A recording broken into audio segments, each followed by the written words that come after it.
Good morning mga boss and welcome back to our channel. Ayan mga boss, ayan panoorin natin itong napakainit na issue o pinag-uusapan ngayon sa social media mga boss, na sa ngayon kasi ipinapasa na yung budget ng 2026 dito sa Senado, kasi tapos na yata sa Kongreso, so sa Senado naman. So ngayon mga boss, yung budget ng Vice President, ayan, ay ang bilis nila inaksyonan mga boss, mabilis ipinasa, ayan. At nandun mismo si BP Sara, at ang inisip kasi nila baka bawasan pa daw yung budget ng Vice President, which is nasa 902 million. So di nila actually inaasahan mga boss na hindi babawasan, kasi sa Kongreso gustong bawasan yung budget ng Vice President. Dito pagdating sa Senado mga boss, ang bilis nila ipinasa yung budget ng Vice President. Ngayon mga boss, panoorin po natin kung paano nila ginawang mabilisan yung pagpasa ng OBP budget mga boss. I further move that we now consider the budget of the Office of the Vice President and recognize the distinguished sponsor, our Chair of the Committee on Finance, Senator Sherwin Gatchalian. Any objection? The chair hears none. The consideration of House Bill 4058 under Committee Report number 18 is in order. We now recognize Senator Sherwin Gatchalian, the Chairman of the Committee on Finance, to sponsor the budget of the Office of the Vice President. Thank you, Mr. President. Thank you. Yeah, thank you, Mr. President. Thank you, Majority Leader. Mr. President, we respectfully submit for the body's consideration the proposed new appropriations for the Office of the Vice President for fiscal year 2026 amounting to 889 million pesos. Thank you, Mr. President. Majority Leader. Mr. President, to Senator Robin Padilla seeking the floor for a manifestation of support. I move that he be recognized.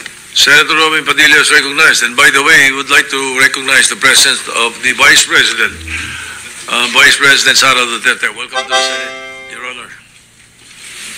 Go ahead, Senator Padilla.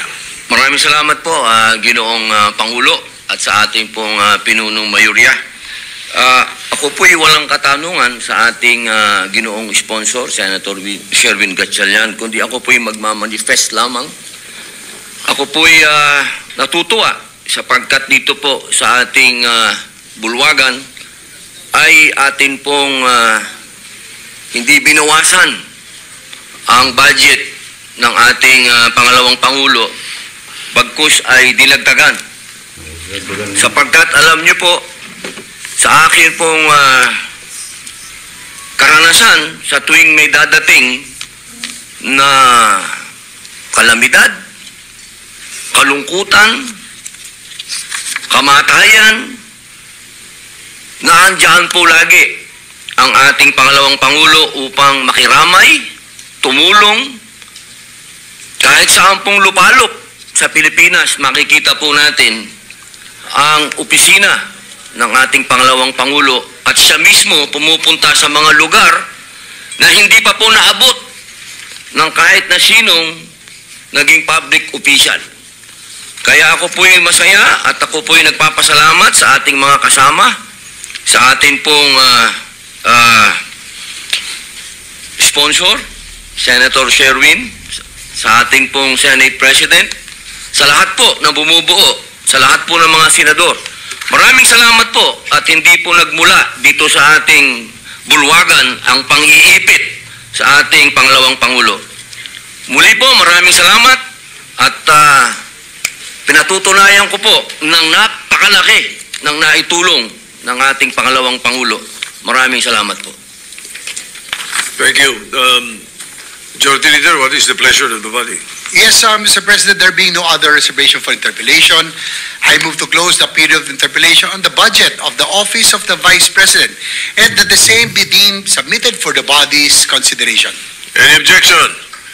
Hearing none, the budget of the Office of the Vice President is hereby deemed submitted. 1 minute suspension. Di ba? Yan na pagkatapos nitong mga boss, nagpa-picture-picture sila. Actually, talagang takot sila dito dahil hindi natin masasabi kapag nag-resign si Presidenta Bongbong Marcos, sino yung susunod na maging presidente ng Pilipinas. Ayon sa konstitusyon, yung successor ng tinatawag, walang iba kundi si Vice President Sara Duterte. Kaya sa issue ngayon ng bayan na sobrang korupsyon at maraming mga issue about sa Pangulo. So talagang posibleng magre-resign si BBM dito at sa dami-daming nagprotesta na. Ayan, mga iba't ibang grupo, ayan, nagkakaroon ng mga rally, kaliwat kanang rally at iba't ibang mga grupo na nagsasagawa ng protesta laban kay Pangulong Bongbong Marcos. So hindi malayo na mangyari na kapag napatalsik o nag-resign si BBM dito, magiging presidente si Sara Duterte. Automatic yun kasi nasa konstitusyon po yun. So ngayon, pag naging presidente yan at sino yung mga gumigipit sa kanya dyan, ako, medyo delikado sila. Kaya kung dito mapapansin at makikita natin na talagang mabilis pa sa alas 4, 2 minutes lang mga boss, pinasa na yung batas na para sa pag-approve ng budget ng Vice President Sara Duterte. Ayan. Tama na naman talaga kasi talagang malaki ang tulong ni gumagawa din ng mga paraan si Vice President para sa para mga boss sa sambayanan. Ayan, tulad halimbawa nagkaroon ng mga kalamidad, yung mga lindol o mga bagyo o baha o whatever. O unang-una dumarating dyan halos ang grupo ni Vice President Sara Duterte. At kahit saan po yan sa Pilipinas, so kaya talagang ang mga Duterte ay talaga ng mga tao yan. Talagang gusto ng mga tao talaga yung mga Duterte na mamuno sa bansang Pilipinas kasi maganda yung kanilang legacy, maganda at